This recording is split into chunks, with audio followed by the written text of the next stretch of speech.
Hey everyone, Hi. welcome back to the Young Homemakers podcast. I'm your host, Anastasia. I know it's been a while since you've seen me, but I am so glad to be back.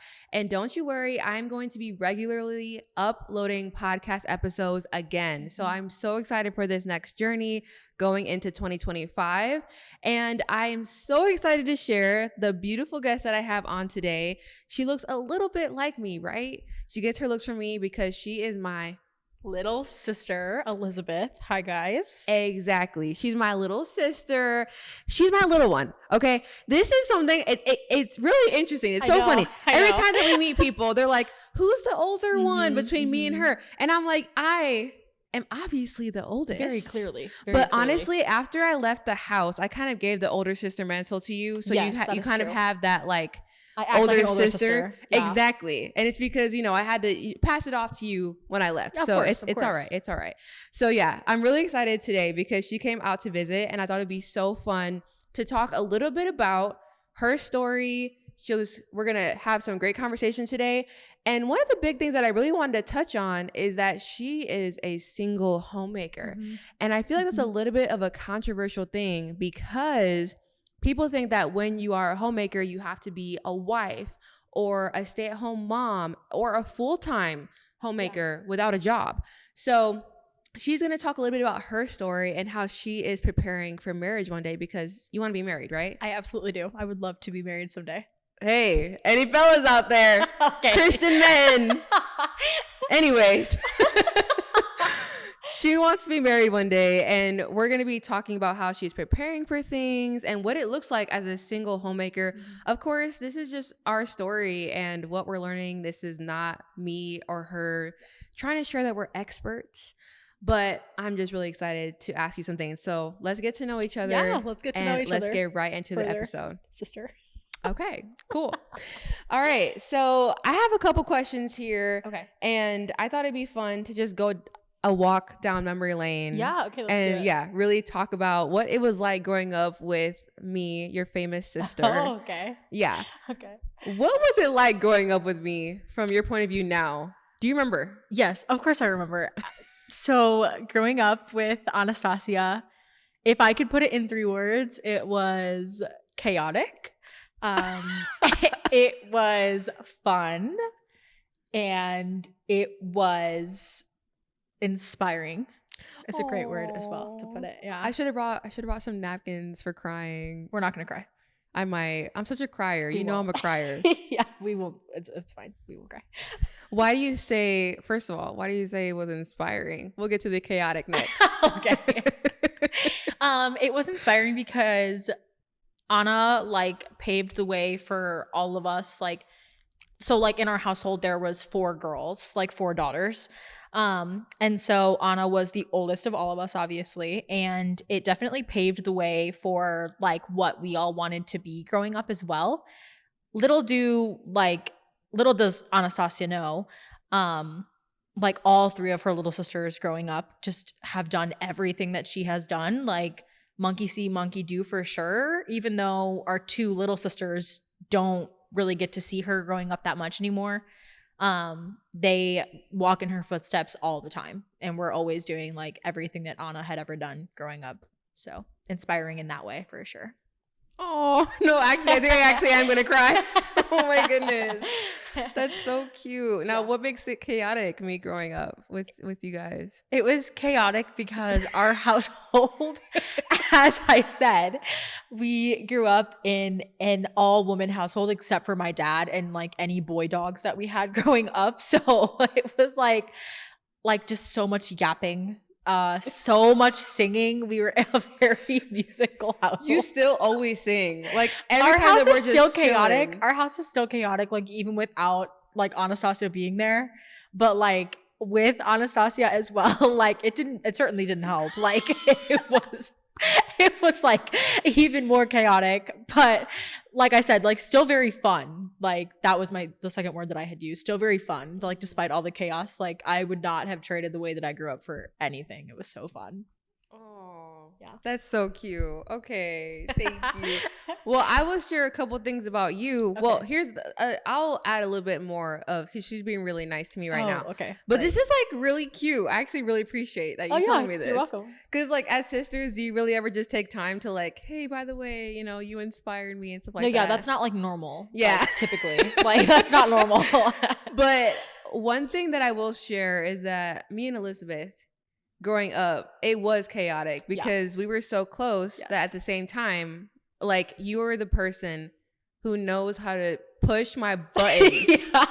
You are the one that knows exactly what to say, exactly what to do to annoy me. I still do. But and we got into a lot of fights growing up. It was very much like we were tussling physically. Tussling for sure. When I left the house, I was really shocked to see how much closer we got, actually. Like, especially when you started working at the same job as me. Yeah. Okay. Then, yeah. Yes. Yeah. We would talk all being the time. coworkers definitely helped with that for sure. But I mean, like, it's not because it was like we were forced to be kind to each other. Like, at that point in our friendship as well, like, so not only are we sisters, but like we're choosing to be friends with each other. Like, we were also like, I just called her like all the time when I was doing the same job as her, because she like was the only person that truly understood like the struggles of the job, because she worked the same job. Like, we were in different departments, but she still understood like all of that because she knew all those people personally. So like if there was ever any struggles like within the workplace, I could just go to her and like instantly tell her like what was going on. And also we worked the same schedule, so I knew when she was free. So exactly. So she would call me every day, and I thought it was so cute because like we talked before, but it wasn't as much as when you started working at the same job as me. That is true. So then whenever we had moments while I was working, we would just be chit-chatting and whatever. So yeah, so much fun.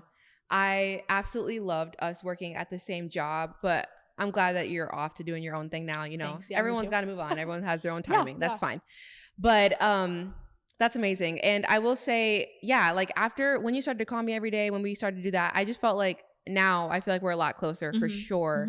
And it's so funny that the distance can, like how people say the distance makes the heart grow fonder. It's true. It's actually true. So I think me moving out, even though it was like really, it wasn't sad for me at the time. At the time, because it was happy. I was like, let's go. Freedom. Yeah. Like it's like the time that you get to, you know, go off and do your own thing. Yeah, right. I mean, maybe I'll talk about it at a different time about like, you know, that whole journey. It wasn't like I was trying to flee anything. I just wanted to, you know, go off on my own or be whatever. Like an adult. Like, but now looking back, it's like now that our other little sisters are growing up, it's like, oh my gosh, I'm not in the same town, so I don't get to see them growing up like how you do because you're so close to them. But it's okay because we have FaceTime and things. But it's all good. But yeah, that's amazing. I'm really glad that we got to talk about that. Now, a little bit about growing up with Elizabeth. Honestly, it's the same.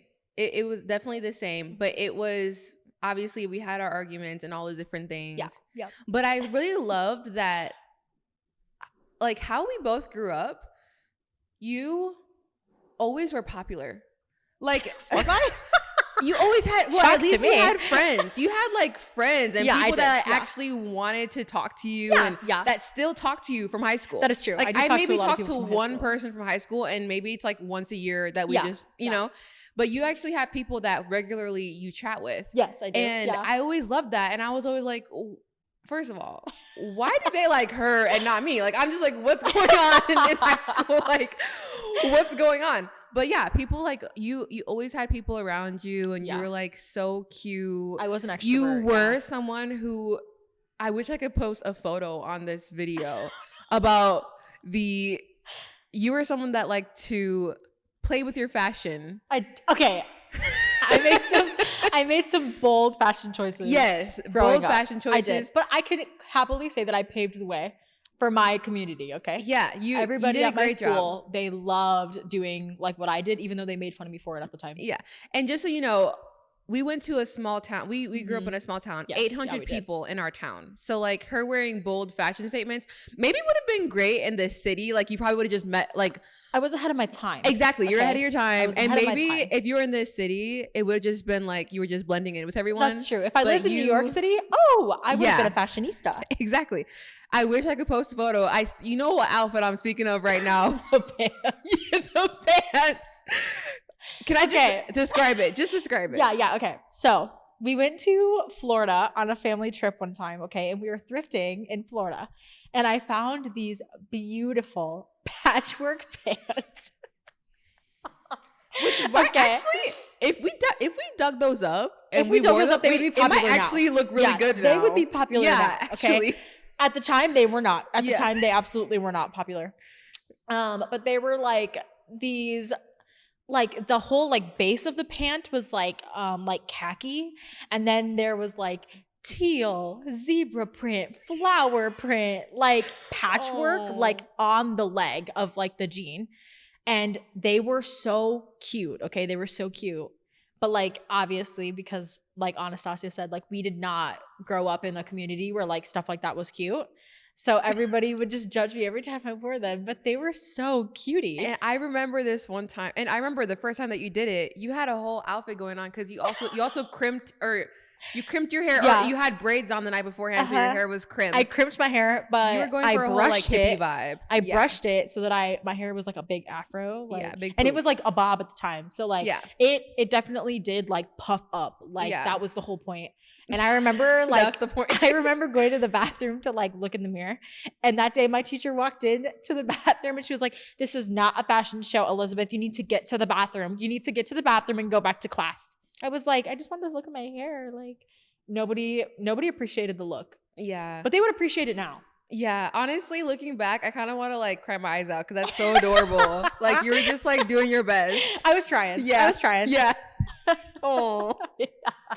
No, like looking back growing up, the last thing about us growing up, because I know a lot of people are like, who cares? Let's just go to like, I don't know you guys.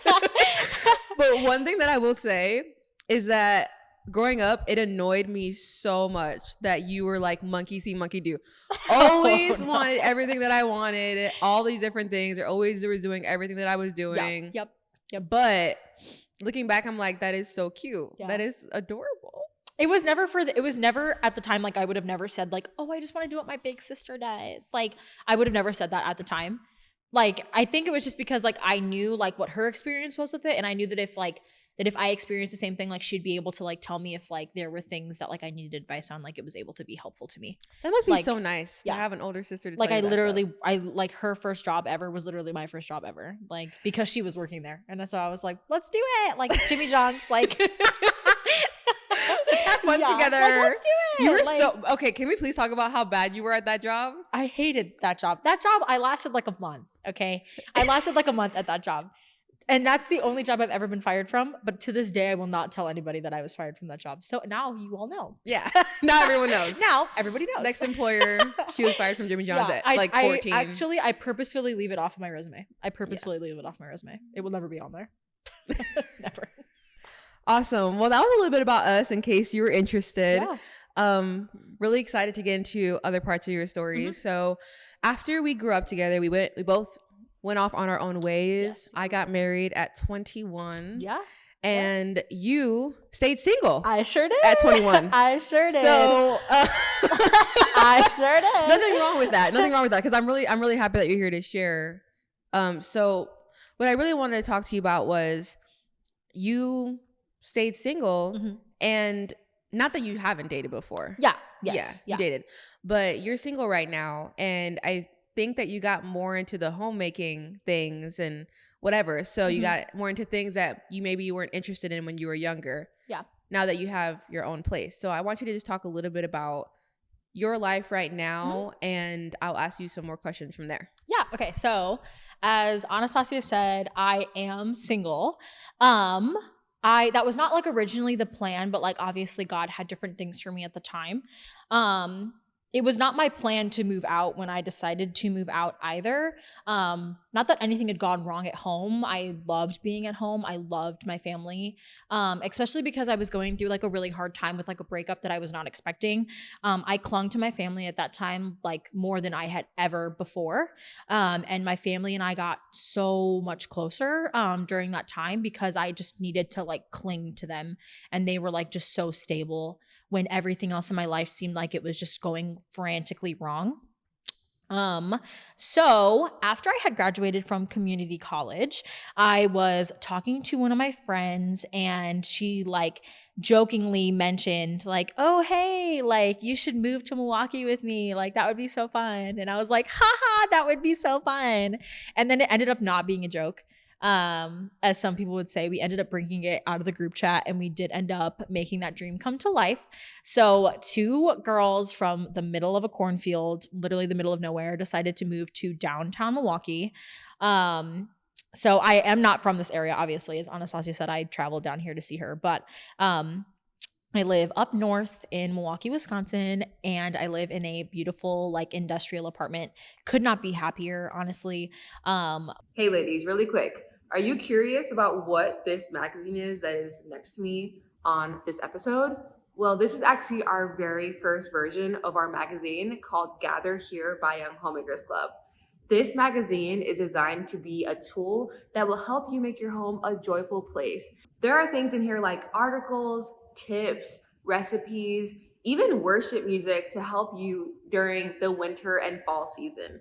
It has been a joy to put this together with all different types of creators like Jen Brallier, A Homemaker's Manifesto, The Etiquette District, and Natalie Julianne. This is so exciting, and we're going to have many more versions in the future as well. Each season, we are coming out with a new edition of the magazine, and I'm so excited for you guys to get your hands on this one. Just go down to the description below and sign up for our newsletter to know when this comes out. And if it's already out, I'm going to leave a link below on how to order it. With that being said, let's get back into the episode. My life ended up working out like way better than I could have ever imagined it was going to. At the time, like before I had moved out, like everything, like I said, was going wrong in my life at the time. And so now I am like thriving more than I ever had before, even though I'm single. So I love that. Growing up, I used to think like in order for me to be like fulfilled, because I feel like I had kind of misinterpreted, but also like I was kind of raised in an environment where it felt like if I was not married at the age of 21, like I had no worth. Or like if I was not married, like even younger than that, like at the age of 18, then like when was like, then like it was never going to happen for me. But I've kind of been able to explore like what singleness looks like for a woman and how like you can still thrive as somebody who loves building their home, as somebody who loves like practicing to be like a good wife someday. Yeah. Not that my worth lies in that, but I would love to one day just like shower a man with like everything I've learned like as a woman and like what that looks like to be like a woman and a homemaker, and like I can cook really well now, and like I'm learning how to bake bread. Like not that any of that stuff is really gonna make me like feel fulfilled in the long run, but like it definitely is going to give me like a sense of like this is what I'm doing like as a wife, like to build up my husband someday. Okay, which I feel like would be so let's cool. Stop there because you have there's a whole bunch of things that you pointed out. That's so good. Okay, let's stop right there. And let's talk a little bit about what you said there because a lot of great points. First thing that I wanted to touch on was when you said that it wasn't your plan to be single. Yeah, it was right now. It was not your plan. And I remember when it happened, and I don't know how deep you want to get into it. We don't have to get into too deep, but I know that it was really hard for you. Of course, like breakups are really hard. They're tragic. Like they're so hard.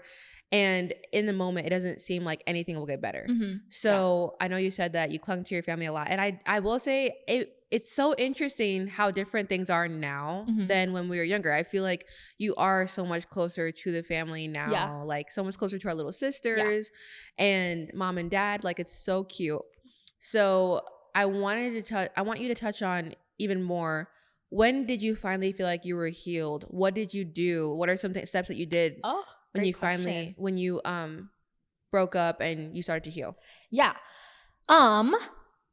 So the journey to healing was so long.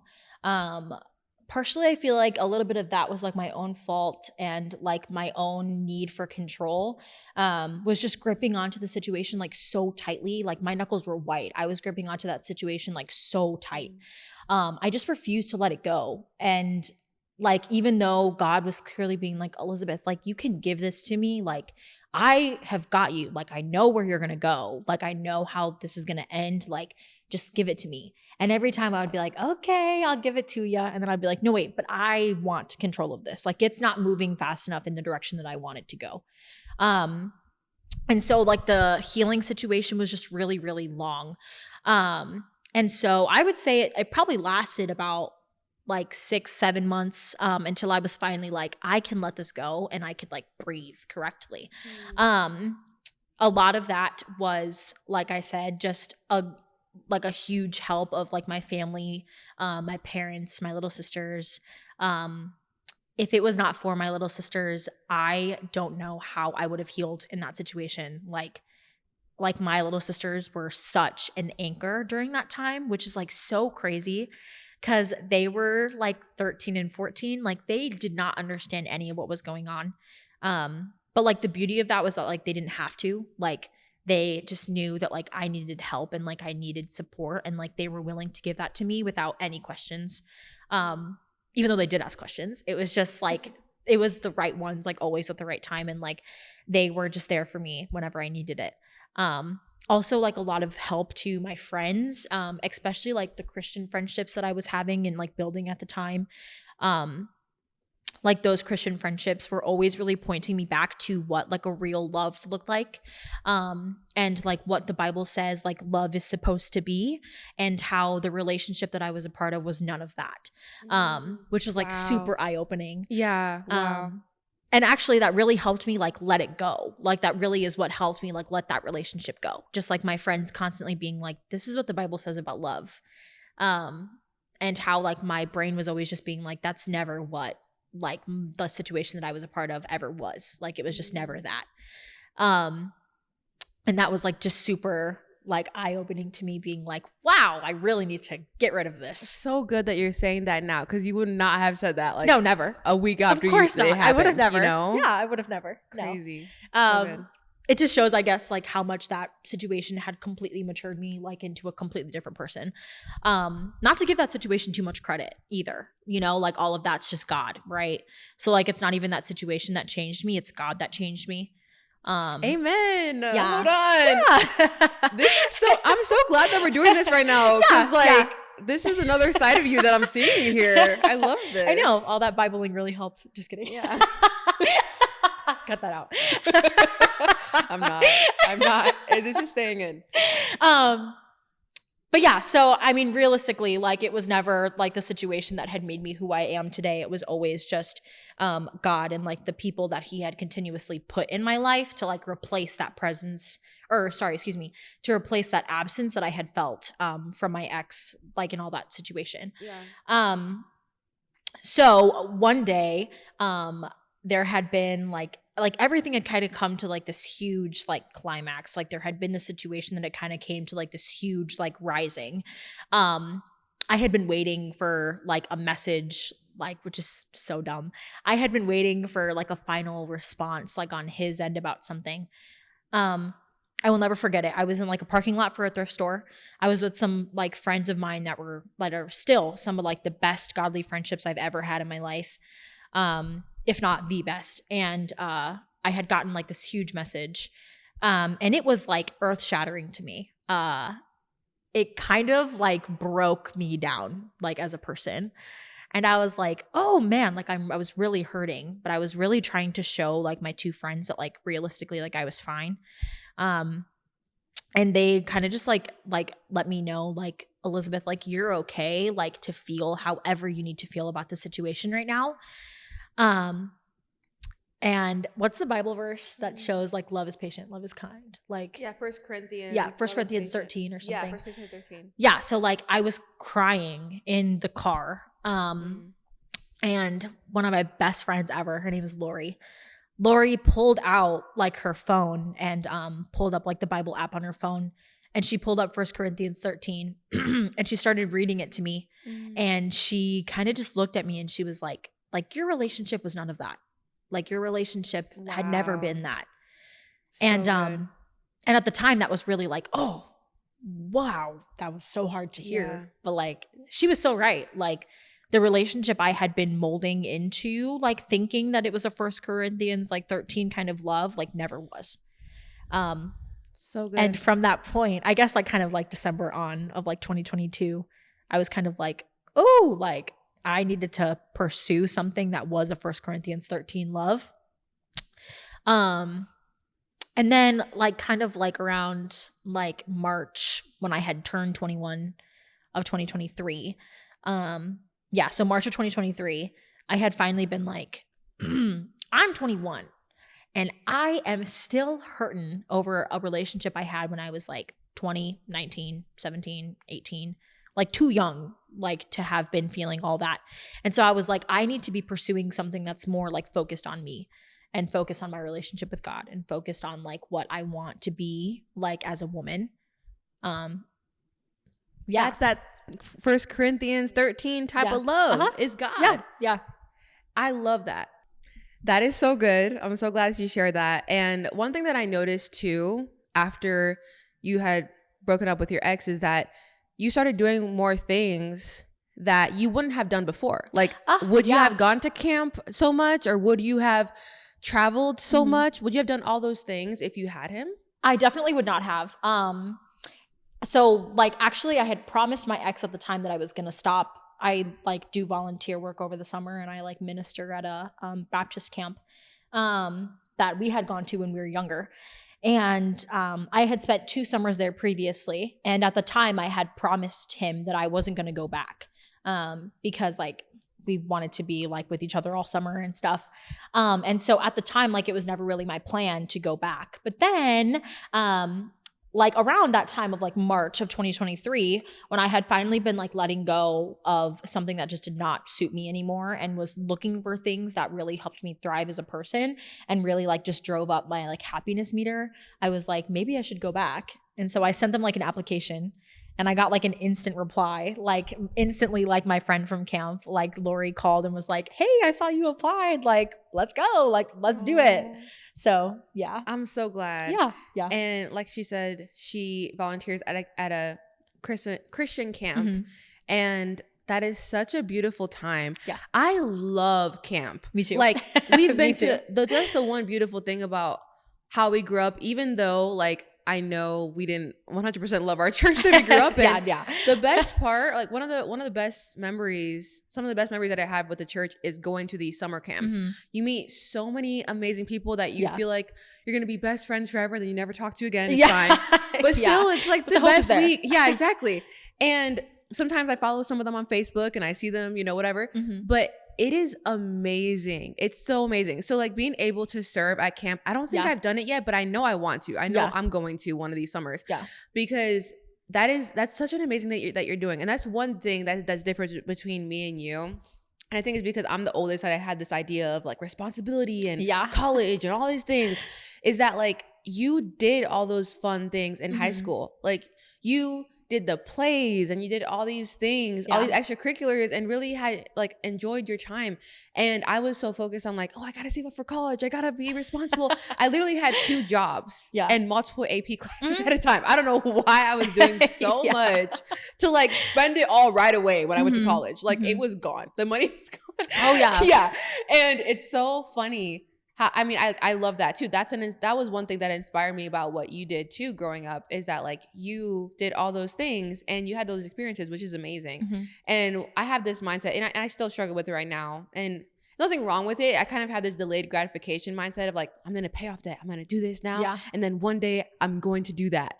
And then it's like, when is that day going to come? But I love that. I absolutely love that you went to camp and you did all those fun things, met all those friends, and you're having the time of your life every summer. You even did that this year when you quit your job and you just went and did it. And that was, and I'm so, like, that's such a bold thing that you did, and so fun. Something that I don't know if you would have done if you were dating someone or him. So I'm really, really proud of you for doing that. Thanks. And it's such a beautiful thing that you healed after that time. And you had that moment with your counselor. Because one thing that I will say, I remember this, I don't know where it's from, but it was a practice that you do where you put where love is in 1 Corinthians 13. You put the name of the person where love is.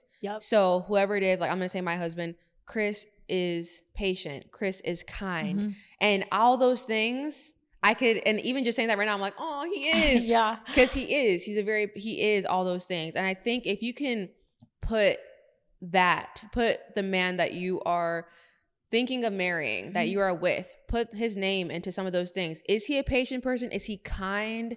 Is he arrogant? All these things, like, I mean, is he some of these things? Does he practice some of the things that it says not to do?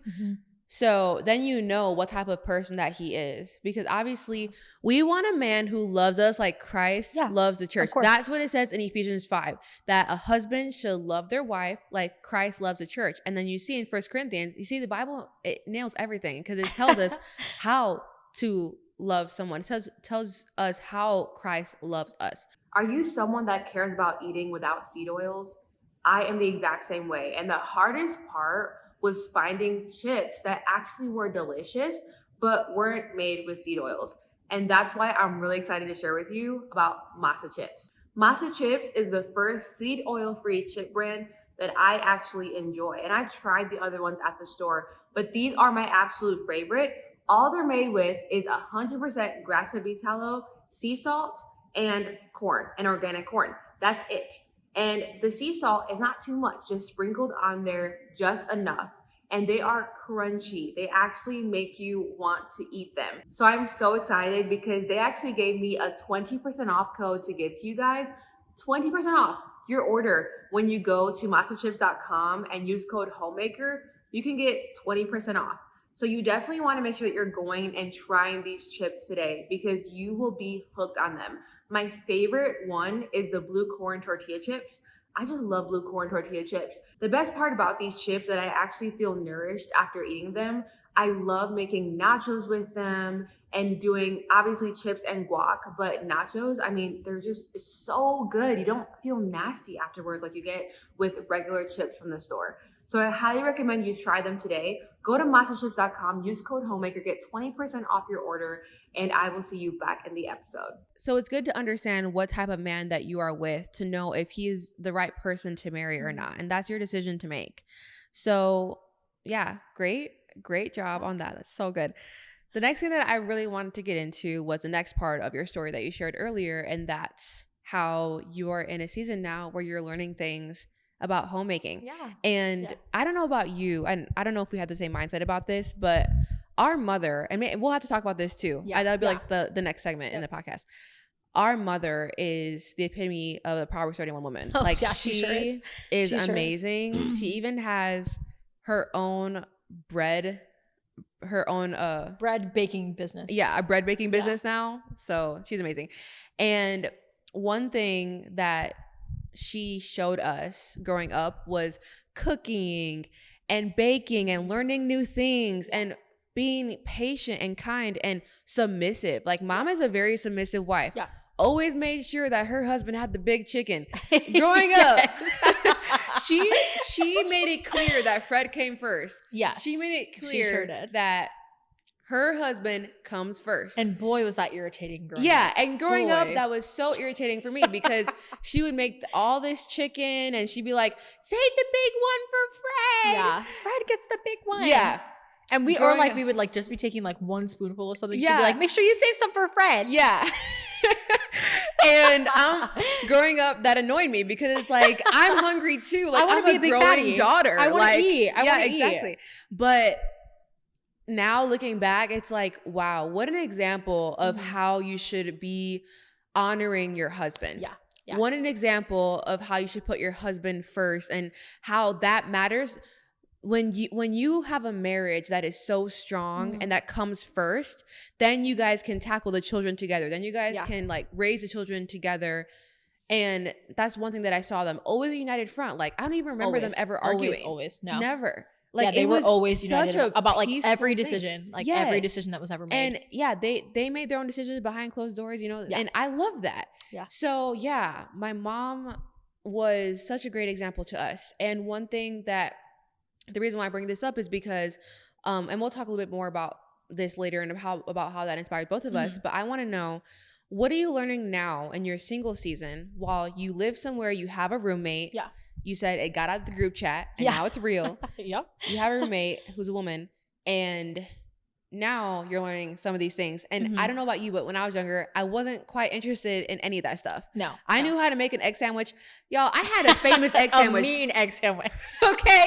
I had a famous egg sandwich at home, and that's all I can make. Yep. Like, I don't know if I shared this before. I know I have, but my husband, we were dating at the time, but he actually was the one who showed me how to cook. He knows more about cooking, or he knew at the time more about cooking than I did. Yeah. So yeah, he actually taught me a lot of things. And obviously my mom taught me a lot of things as well. Yeah, of course. But growing up, I didn't watch her. I didn't really care about that stuff. And honestly, I was so busy in high school during like the time where I would actually understand things. There was like no time to do anything. Exactly. I was so busy that I was one of those kids that was actually never home. Like, I actually would. Me too. Yeah. We used our house as a bed and breakfast. Yeah. Exactly. From 6 a.m. to 10 p.m. we were not home. Yeah. From 10 to 6, we used it to sleep, get ready for school the next day, and we were out all day. Literally. And then come home, get the dinner that mom made, Yeah. Microwave it. Yeah. Microwave it a little. Yep. Exactly. So what are you learning now that you didn't really care about growing up? So, growing up, my mom always really took great care of our home. Obviously, you have a lot of kids in the house, so it never really looked like our mother was doing much in the home because we were just ruining it all the time. But my mom, she did so well. She did a great job. How did she have a full-time job and still took care of the home and cooked and cleaned? I don't know how she did all of our laundry. First of all, because I still struggle. I didn't. She did laundry every day. Yes, I didn't do laundry until I graduated high laundry school. For 6 people. If you count her as well, she was doing laundry for 6 people. And I still gave her attitude all for the time. And I still had the audacity to be like, "This is folded inside out." Who am I? Go fold your clothes. God, folding clothes. I don't know how to fold my clothes. Literally, my clothes stayed unfolded. They were pushed underneath my bed. Yeah. Let's be so real. I never folded my clothes. So I feel terrible about that. Let's be so real. Mom. Anyway, yeah. So my mom always took great care of the home. But growing up, I had never had any appreciation for anything like that. Growing up and moving out, I started to realize oof, my mom is not going to be able to mop the floor for me. My mother will not be able to clean my toilets. She lives 3 hours away. My mother cannot even do my own laundry. At that time, I had already learned how to do my own laundry, though. So she was already not doing my laundry by that point. But I was I didn't have laundry in the apartment. So I had to find out how I was going to do laundry each week. So basically, I just had to start taking what I remember watching my mom do and just applying it and figuring out if it worked. Because Anastasia had said, I had never set aside time to learn any of those things. Not for lack of our mother trying though. She was always trying to be come bake with me, come learn how to garden, yes. Come, I'll teach you how to make your rice. Well, I'll teach you how to make rice before I leave. Younger. I hated that. Never. I would never do that. One thing that I appreciate now that I hated so much when we were younger was, and you can read about this in the article that I created in here in my magazine that's coming out soon, very soon, where I talk about how my mom went from a city girl to a homesteader. Basically, when we were younger, she used to have gardens at different people's houses when she was learning how to garden before she had her own. And we would go there in the summertime when it was beating hot. The sun was coming down and we didn't want to be there. We're at someone's house and we're weeding. Oh my goodness. And we're pulling weeds and getting cuts. Weeding. We're crying. We're crying. We don't want to be there. But I mean, it did teach us how to like being outside. Yeah. But oh my goodness, that was awful. Yeah, I hated it. But growing up, but now I really appreciate it because I love gardening and I want to garden and I live in an apartment now. I want to do a balcony garden, all that stuff, whatever. But yeah, something that I didn't appreciate growing up. But anyway, sorry to interrupt you. No, it's okay. If there's one thing our mother knows how to do, it's how to adapt to the situation she's a part of. Because I don't even know how she went from being a city girl, raised in the city of Chicago, to moving out to where we grew up in the middle of a cornfield and just suddenly being okay, I can make this work. I can make a house out of this. She was just. And now she's one of the best bakers. She's one of the best bakers I know. She's so she's famous in town. I don't know how she does for it. her business. Yeah, I don't know how she does it. Literally blessings to my mother. Yeah. But anyway, so when I had moved out, I didn't know how to do any of that stuff. And so I was kind of just like, I need to basically teach myself like as I go. Shout out to my mom though, because I was FaceTiming her all the time, asking for help with things. That's the biggest thing. Yeah, I was FaceTiming her all the time. Yeah.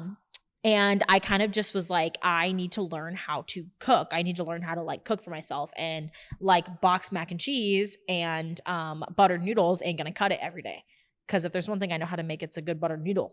Okay, I love a good buttered noodle, but I could not just survive off of that. Yeah, I could not survive off of that. So, like Anastasia had a good egg salad sandwich. Egg salad sandwich. What am I saying? She had a great egg sandwich, and I know how to make a buttered noodle. Okay, and so we have our dishes. Yeah, we have our dishes. We have, and my little sisters have them too now. They're forming their own. Oh, good. Sweet potato casserole. Oh yes, Emma's is her sweet potato casserole. And what Victoria's? I don't think Vicky can cook yet. I still think she burns herself on the stove. Okay. I don't think she can do it. But anyway, I had to like basically teach myself how to like cook all these things, and so I just started with like finding recipes online. And just like going out to like buy like the ingredients that I needed and just kind of like cooking it as I went. I started forming the bad habit of becoming an ingredient household and not a meal household. And so I was like, oof, I need to reevaluate how I do grocery shopping so that I know how to provide for myself when I'm not doing this one recipe with these ingredients that I have. And so I needed to learn how to like kind of just like improvise cooking as I went along, which is also something that my mother had like shown us like as she was cooking like when we were in the house. If there's one thing that my mom knows how to do, it's how to make things that are just like random items that she has in the pantry to create like a great meal. Something out of nothing. Yeah. And so I needed to learn how to do that myself as well. Cleaning was never really a struggle for me. Like I had grown up, like I was really messy growing up. I was normally the one with the messiest room in the house. But eventually I started becoming like a germaphobe. And so now my house is like very, very clean. And that was just like a habit that I had formed over time. I just didn't like things being dirty. So I was able to form that habit just like completely on my own. So I never really struggled with cleaning for myself, but like cooking for myself and baking for myself were the things I had to like really like take the time to learn how to do. I love that. And I think that's a beautiful thing because people think that homemaking, you are, like I said earlier, or I don't even know if I said it in this cut, but people think that homemaking is just for women who are married or women who have children, or I even see people say that you have to be a stay-at-home mom to be a homemaker. But I just want to share the definition of what a homemaker is. It's right in the name. It's a woman or a person who makes a house a home. And so how that works is obviously like learning some of these skills that are lost. Like a lot of women don't know how to do these things or they don't care to. So it's a beautiful thing that you're learning how to do this now before you're married one day, because I didn't really care about these things so much until I actually got married. And that's one thing, like if I could turn back time, I wish I would have learned that before I got married. And I know that's one part of homemaking, because one thing that I talk about time and time again, it's not just the cooking and cleaning that makes a house a home. It's also how you act. It's also who you are as a woman and how you treat your man and how you show up. So what are some things that you're doing on the spiritual side of things to be more of a homemaker in this time in your life to prepare yourself for marriage one day? And this is kind of like a resume for your future husband if he's watching this. At the end, you put my phone number. Yeah. Yeah. One other thing I want to add really quickly though before I answer that question is I think people think a lot of the time that a home is something that you make with more than one person. A home can be made with like just you in it. Like how can you just like live in a place and not make it a home for yourself? Like I did not want to just live in my apartment. Like I wanted to make it a home. Wow. I wanted to make it a place that I felt like comfortable being. Yes. And so like how am I expecting myself to form that household? Like with a husband if I can't even do it for myself. Wow. So I think I was also just like, and me and my roommate both, like we focused really hard on making sure like our house is always clean. Like our house is like a comfortable place that we feel like we want to be at, because if you don't decorate, if you don't make the house your own, like it's just going to be like a shoebox that you're living in. I love it. It's a woman's touch to things, to be honest. Yes. Like there's a reason why you hear like the bachelor pad, or a lot of men will just have like a couch and nothing a couch else with one pillow on it. Exactly. And that's the woman's touch. And it's a beautiful thing. And it's something that you can even do even if you're living in your parents' home, and I love how you said that, like you don't have to live with other people to make your house a home. That's beautiful. Yeah. And a great way to practice for one day if you want to be a wife. And the other thing too is that like you can do this if you have a room at your parents' house, or even if you live with your parents and you want to start actually, you know, cleaning the kitchen or start decorating in certain spots or helping your mom do different things, and definitely making sure that your room is nice and organized and put together. That's a way to also make your house a home. Yeah. And on the physical side for this time in your life. Are you someone who has a baby or a toddler and wants to make sure that they're actually hitting their milestones on track? Then I'm so excited to share with you about Baby Brew activities. Baby Brew activities are baby milestone activity cards created by one of my dear friends. She's a Christian and a mother of 3, and she was a genius when she created these cards because you don't have to have any big toys or anything expensive to play with these cards. All you need is the deck of cards and things around your home, and every card has an activity on the front and it has directions on the back, so that you can have purposeful playtime with your baby all the way up to toddler age. So literally from newborn, you can be able to do things with your baby so that they can actually hit their milestones. I also love on their deck of cards, it actually shares what milestones that they're hitting whenever you use them. So it is incredible, and it's such a beautiful thing for you, or if you have someone who's a new mother, it's a great gift to give to them this holiday season. So I highly recommend you go to babybrewactivities.com, use code homemaker for 10% off your order today, and you'll be able to help your children hit milestones. Now, one thing that I will say is that they are literally only like $14. I told her that she needs to raise the price because they are incredible, and they're only $14 when you use my code. So go and use my code, get them today because they are amazing and you will love them for your babies. Like I said, babybrewactivities.com, code homemaker. And it's such a beautiful thing because if you look in scripture, it says, he that finds a wife finds a good thing. And if you are a woman, like right now is a time where you're like molding yourself into that wife, right? So this is a great practice. And it doesn't have to be for a future husband. It could just be like how you said, just to make your house a home, to make it comfortable, to make it something that, the one thing about a home is that it's like your oasis. Yes. Yeah. You can make it your own. And it's my like home absolutely is. Exactly. It's like you want to be comfortable and something that you actually feel peace in. And that's what cooking and cleaning and decluttering and all those different things. And even like decorating. Helps with.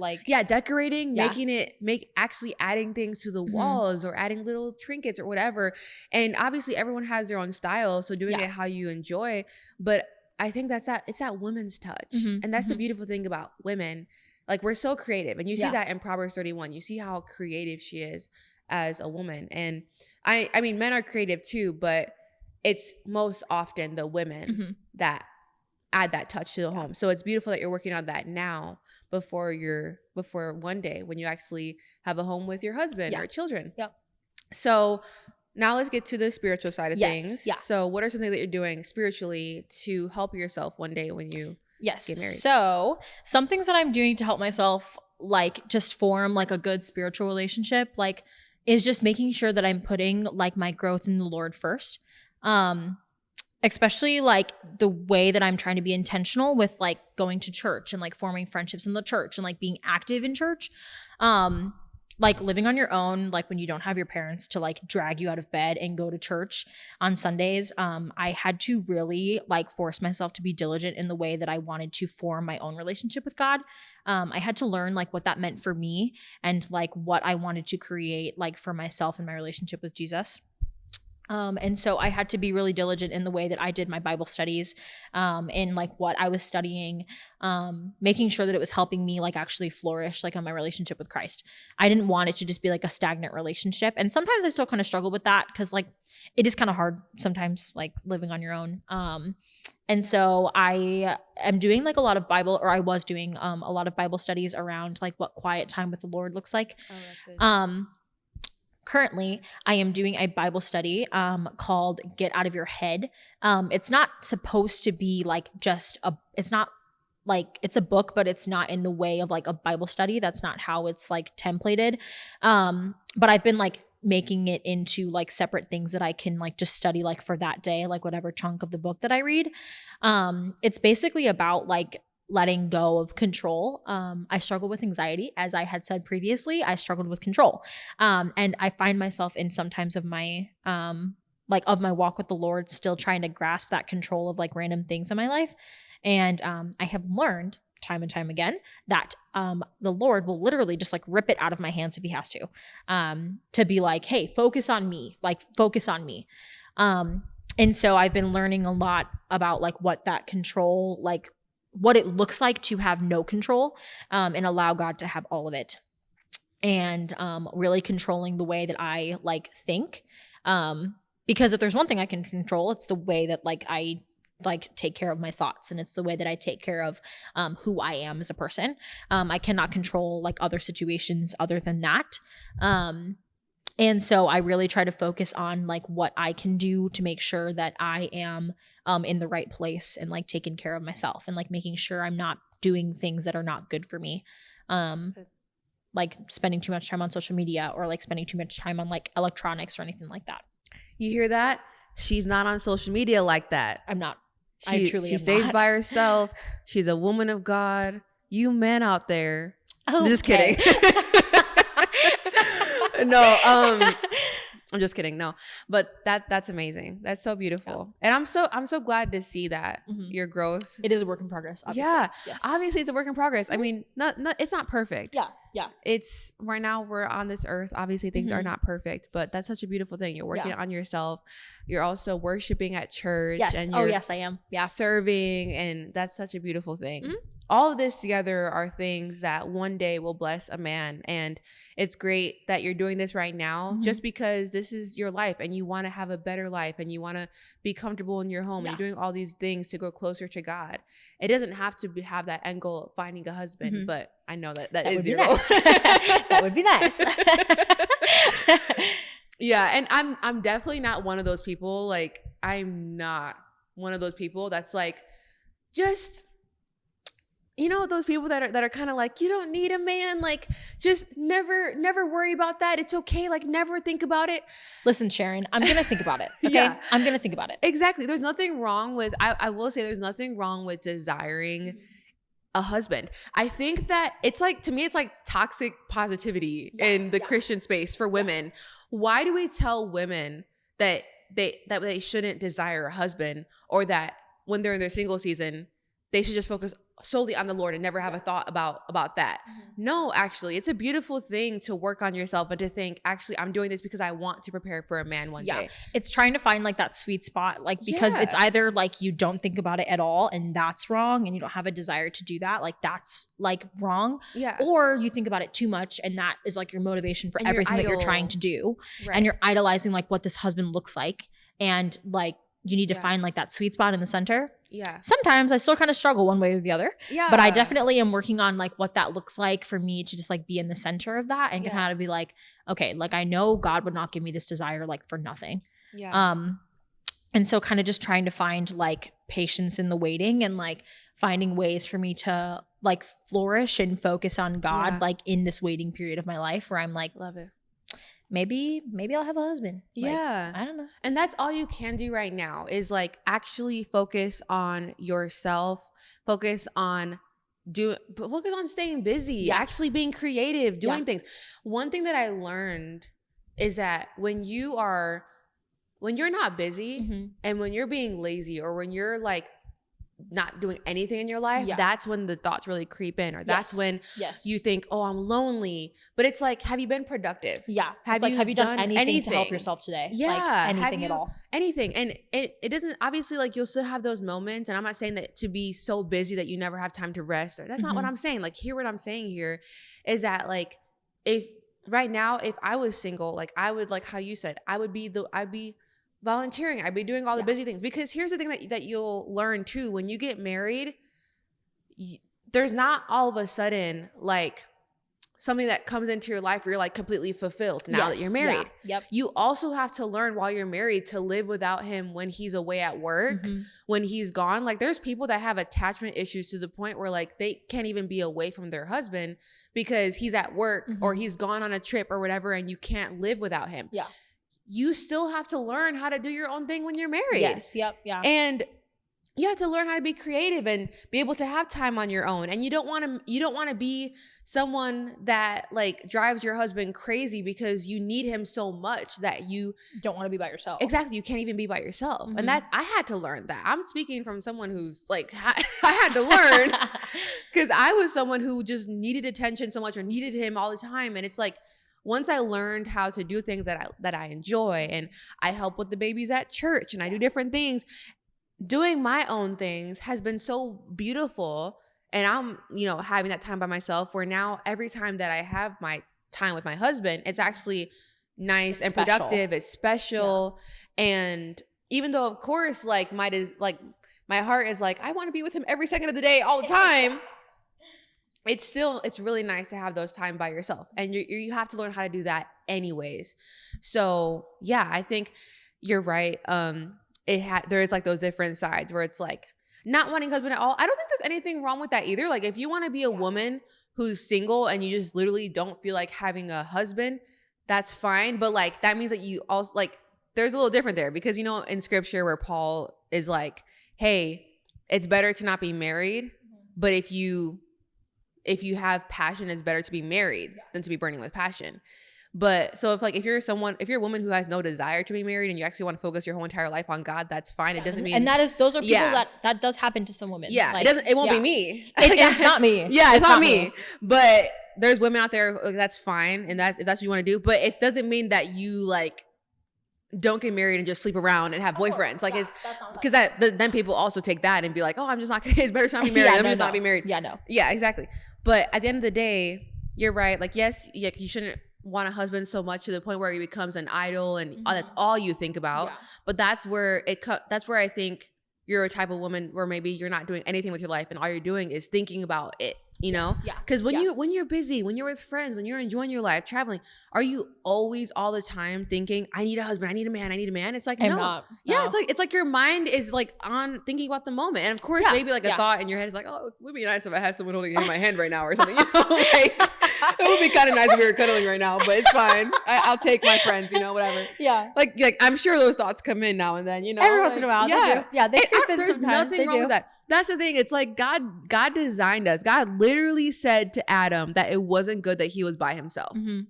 So I do not agree with the sentiment that just because you're single, you can't think about a husband at all or whatever. Because and that's basically what we're feeding Christian women, that they're basically sinning if they're thinking about it. They're like, and I know sometimes I'll speak to women who are single. It's like, it's okay though. Like I'm not thinking about it at all. And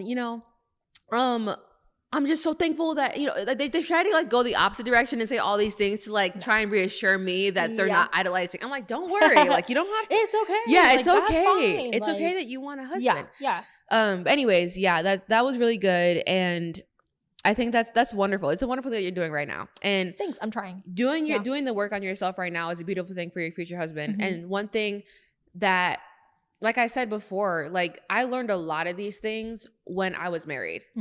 I didn't have such this passion until after I was married. Yeah. For some reason, it took me getting married to think about these things and to really care about these things. And I wish that wasn't the same. I wish I would have thought about these things before I got married. But now that I am, and thankfully I learned it like pretty close or pretty soon after I got married. Because sometimes people learn about these things about homemaking and about treating their husband with love and respect when they are a lot older. Yes, yeah. When their husband is miserable and they're miserable. Yeah, when their marriage is on the brink of like breaking up. Yeah. Exactly. So it's a beautiful thing to learn these things now and to learn what scripture says about how we should live as women.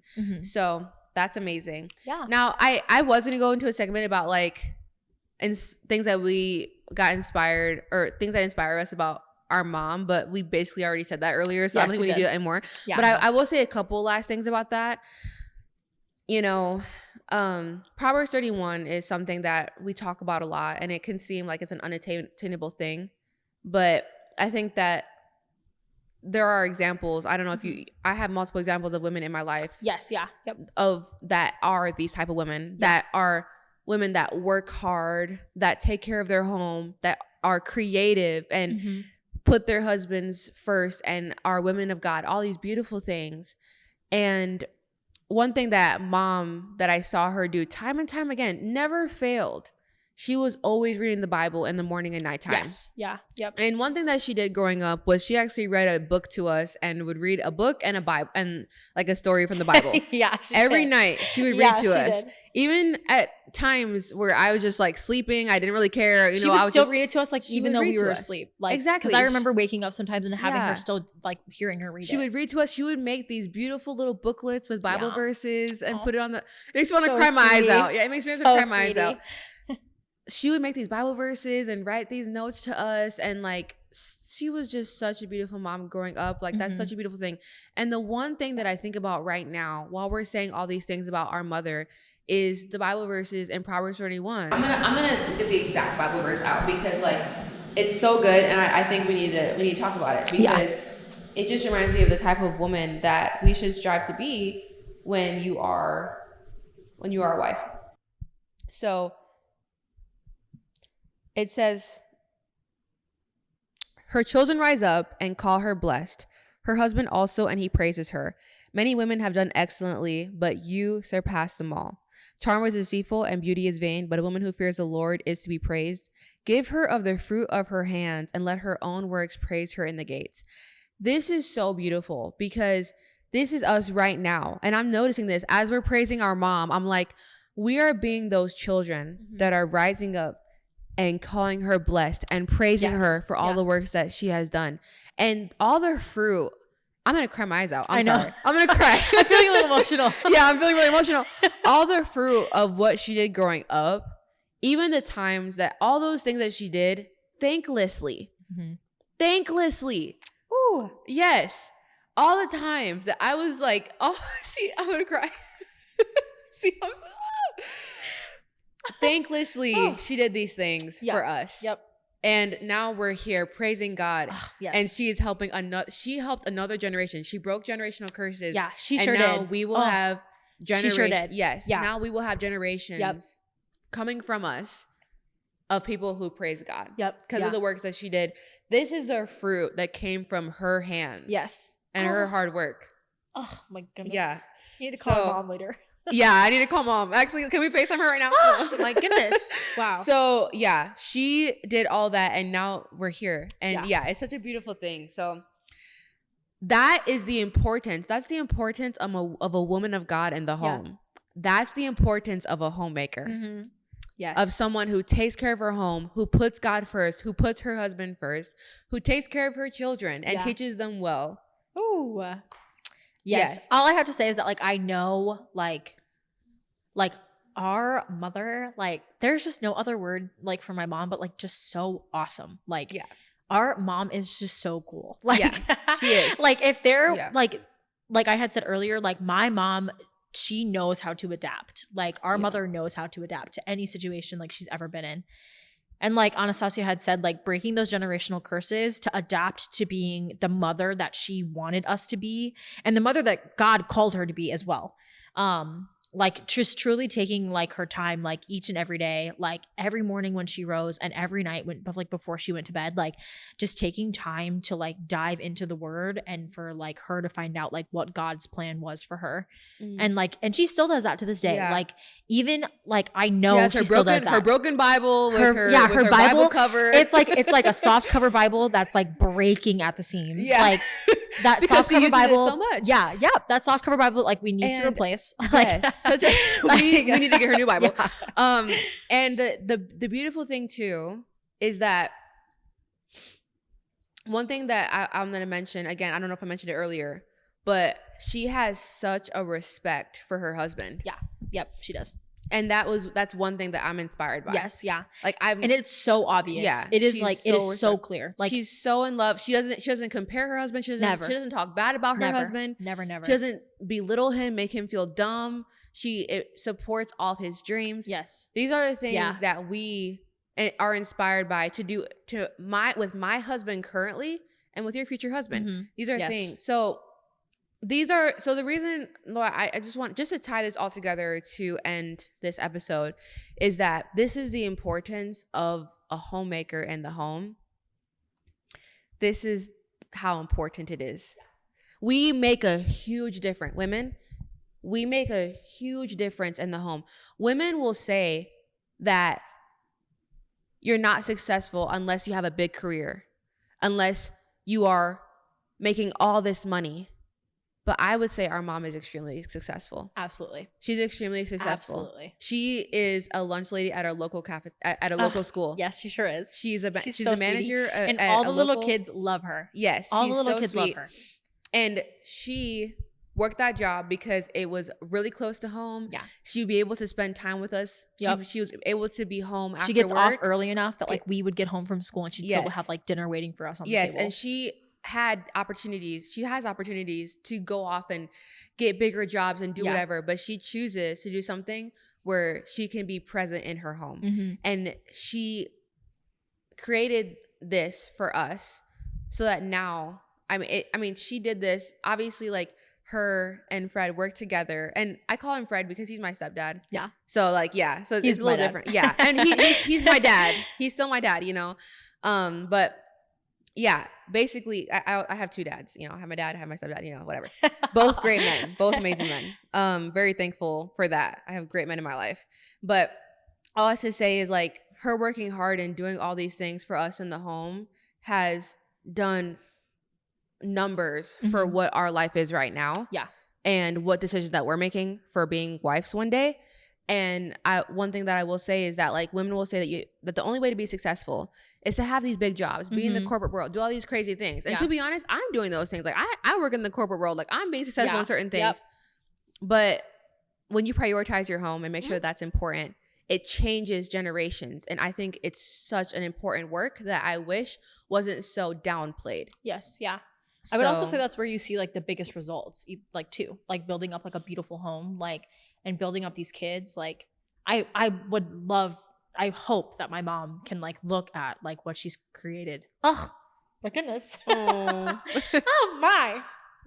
I hope that our mother can like look at like the women that she's created and just say like, thank you God, like for like the women that I have like made. Yeah. And she is. So, like I hope I make her proud. You do make her proud. You make me proud too. You really do. Like, honestly, I was, growing up, I wasn't sure how you were going to turn out. I was not sure how you were going to turn out. And it's a huge shock to me to see the woman that you are today compared to even just a couple years ago. Me too. Yeah. And it's a beautiful thing. And I pray that you keep on growing, you keep on doing it. Thanks. Yeah. Thanks. So I love you. I love you. This was such a good little this was a good episode. We did that. And yeah, great job. And thank you so much for having me. Yeah, we'll have you on again in the future sometime. I'd love to. Yeah. That's pretty much it, guys. Thank you so much for staying this long and hearing about our life, hearing our stories. Yes. And it was such a fun time interviewing you. Thanks. Honestly, thanks for having me. I was not expecting for it to be this good. I was fun. Like, what are we going to talk about? I had so much fun. It worked out really well. Yeah. So thank you so much. Yeah. I love you. Thank you. I love you. And I'm excited for future episodes. Like I said, we're going to be posting more episodes soon. So make sure that you are liking, commenting, subscribing, all that fun stuff. Let me know, what people would you like to see on the podcast? What are you interested in hearing about? Yeah. Because that's how I'm going to start crafting the podcast in the future. All right. See ya.